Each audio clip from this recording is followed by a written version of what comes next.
Au programme aujourd'hui de l'avant-gardisme, du travail et du succès. Bienvenue sur la chaîne Le Sport en Bref, et dans cette vidéo, on va parler de Bill Bowerman et Phil Knight, les fondateurs d'un des plus grands empires du sport, la marque Nike. Bill Bowerman, il est né à Portland, dans l'Oregon, aux États-Unis donc, le 19 février 1911. Dès son plus jeune âge, Bill, ce qu'il adore, c'est le sport. Bill, en 1929, il rejoint l'université de l'Oregon pour étudier le journalisme, mais c'est surtout là qu'il va découvrir et tomber amoureux de l'athlétisme. Il va obtenir son diplôme de journalisme à l'issue de ses études au sein de l'université de l'Oregon. Après ça, il va faire quelques années où il va être un petit peu dans son coin. Et puis ensuite va arriver l'attaque de Pearl Harbor pendant la Seconde Guerre mondiale. Et à partir de cette attaque, il va rejoindre l'armée pour se mettre un petit peu au service des États-Unis. Quand il va revenir de la Seconde Guerre mondiale, il va avoir qu'une seule chose en tête, c'est de retourner dans son université, l'université de l'Oregon, pour entraîner des jeunes athlètes et pour les former à l'athlétisme. Plus tard, en 1948, il réalise ce rêve et va donc devenir l'entraîneur de l'équipe de l'athlétisme de cette université. Il faut dire qu'il fait vraiment du bon travail parce qu'il va y rester 24 années et pendant ces 24 années, il va former 33 futurs athlètes olympiques. C'est quand même assez balèze et franchement, il faut bien lui reconnaître que ça devait être un très bon entraîneur. Et pendant ces 24 années, en tant qu'entraîneur, Bill, un jour, il a l'occasion de rencontrer un autre entraîneur néo-zélandais d'athlétisme du nom de Arthur Lydiard, et ce néo-zélandais va emmener Bill en Nouvelle-Zélande, et ce petit voyage en Nouvelle-Zélande va radicalement changer sa façon de voir et de concevoir la course à pied. Ils vont partir pendant 3 semaines en Nouvelle-Zélande, et pendant ces 3 semaines, Arthur, il emmène courir tous les jours Bill, en augmentant chaque jour un peu plus le nombre de kilomètres à parcourir. Quand Bill il va revenir à l'issue de ces 3 semaines aux États-Unis, c'est plus le même homme. Il a 5 kilos en moins, mais surtout il se sent hyper bien, super apaisé, en forme, et vraiment un nouvel homme. À partir de ce retour-là aux États-Unis, il va commencer à expliquer un petit peu à tout le monde les bienfaits de la course à pied et à essayer de mettre tout le monde à la course à pied aux États-Unis. Pour un peu expliquer son état d'esprit à ce moment-là, il va donner un interview pour un journal local dans lequel il va dire « En Nouvelle-Zélande, les jeunes courent, les femmes courent et les vieux courent. Pourquoi ça ne serait pas pareil chez nous ?» Donc là, vraiment, on voit complètement son état d'esprit. Il veut importer la course à pied aux États-Unis et faire en sorte que ça soit une pratique et un sport qui soit pratiqué par l'ensemble des Américains. Ce qui fait qu'en parallèle de ses entraînements, il va décider d'organiser en février 1963 une séance de running. Donc première séance de running, quelques personnes qui viennent pour découvrir un petit peu, mais 15 jours plus tard, il y a une 50aine de coureurs qui y viennent. Et à la fin du mois, la piste, elle est noire de monde avec des hommes et des femmes de tout âge. Donc c'est vraiment jackpot, Bill il arrive à vraiment démocratiser la course à pied aux États-Unis. Quand il va regarder un petit peu ces gens courir, qui ne sont donc pas des athlètes, ils sont vraiment pas là pour de la compétition, ils sont vraiment là pour du plaisir, mais en les regardant, il va se dire qu'il est possible de considérablement améliorer leur performance en commençant par améliorer leur équipement. Et à partir de là, Bill se fixe un objectif qui est de trouver un matériau parfait pour des chaussures plus légers et plus souples.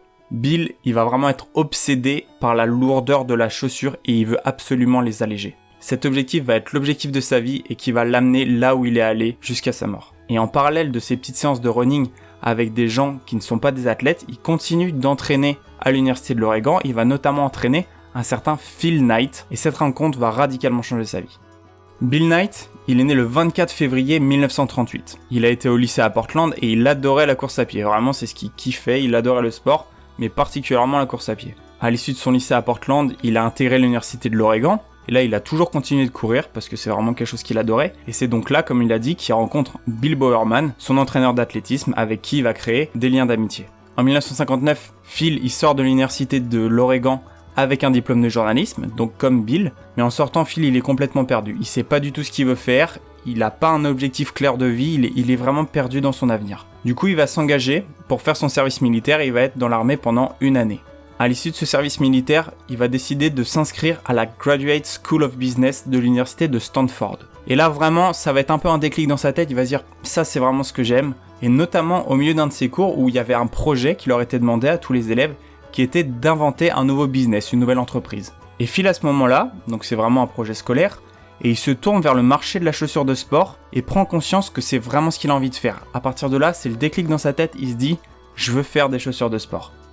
En 1962, il obtient donc son MBA de cette université de Stanford, mais surtout, il sort avec un objectif clair de vie, créer une entreprise dans les chaussures de sport.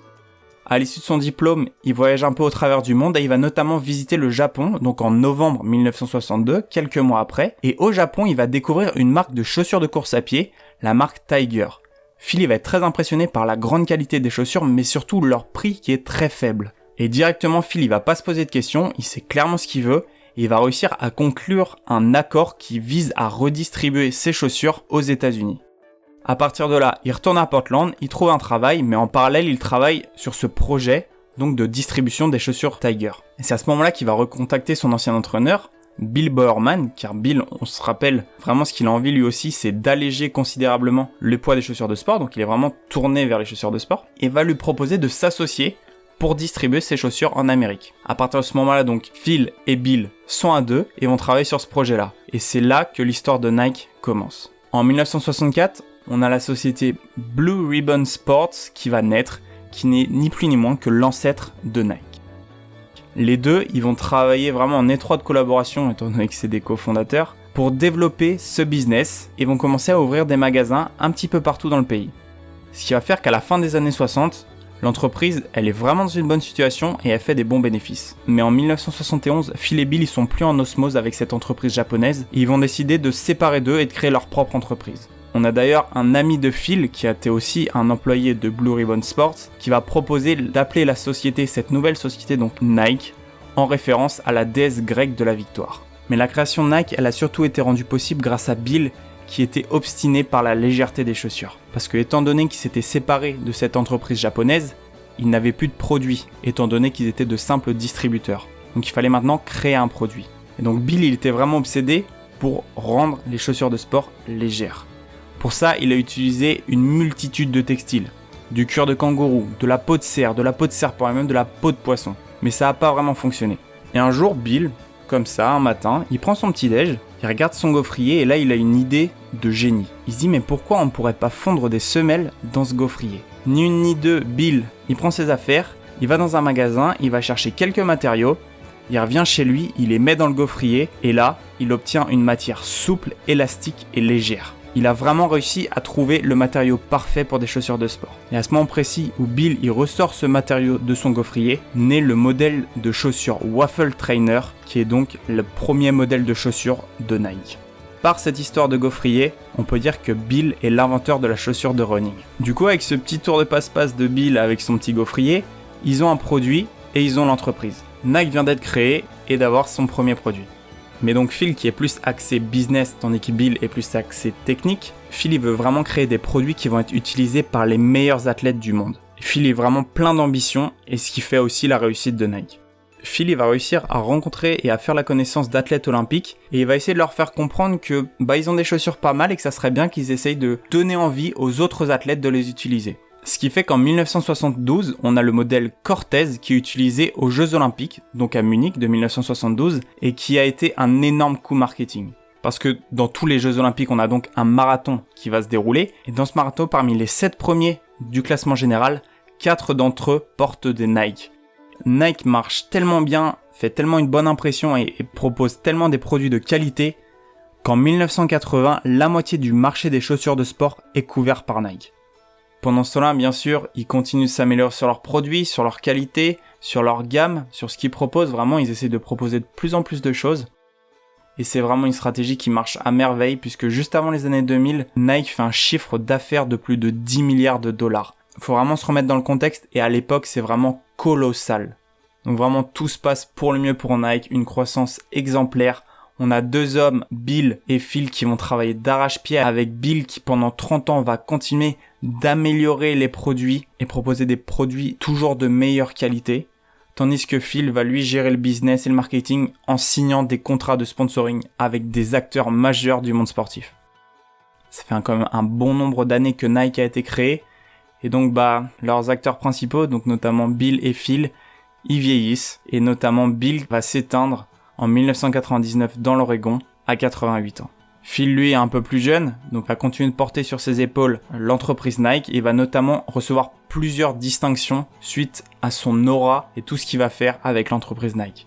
En 1992, il va être désigné comme l'homme le plus puissant dans le sport par le magazine The Sporting News, alors qu'il n'est ni un sportif ni propriétaire d'un club de sport. C'est assez fou de se dire que le propriétaire d'une simple marque sportive peut avoir autant de puissance et d'importance dans le monde sportif. En 2012, il va également intégrer le Basketball Hall of Fame. En d'autres mots, c'est le panthéon du basket américain et du basket mondial. Et Phil, donc, il va être intégré à ce Hall of Fame puisqu'il a été à l'initiative d'énormes investissements financiers qu'a fait Nike pour soutenir le basket américain et les jeunes basketteurs américains.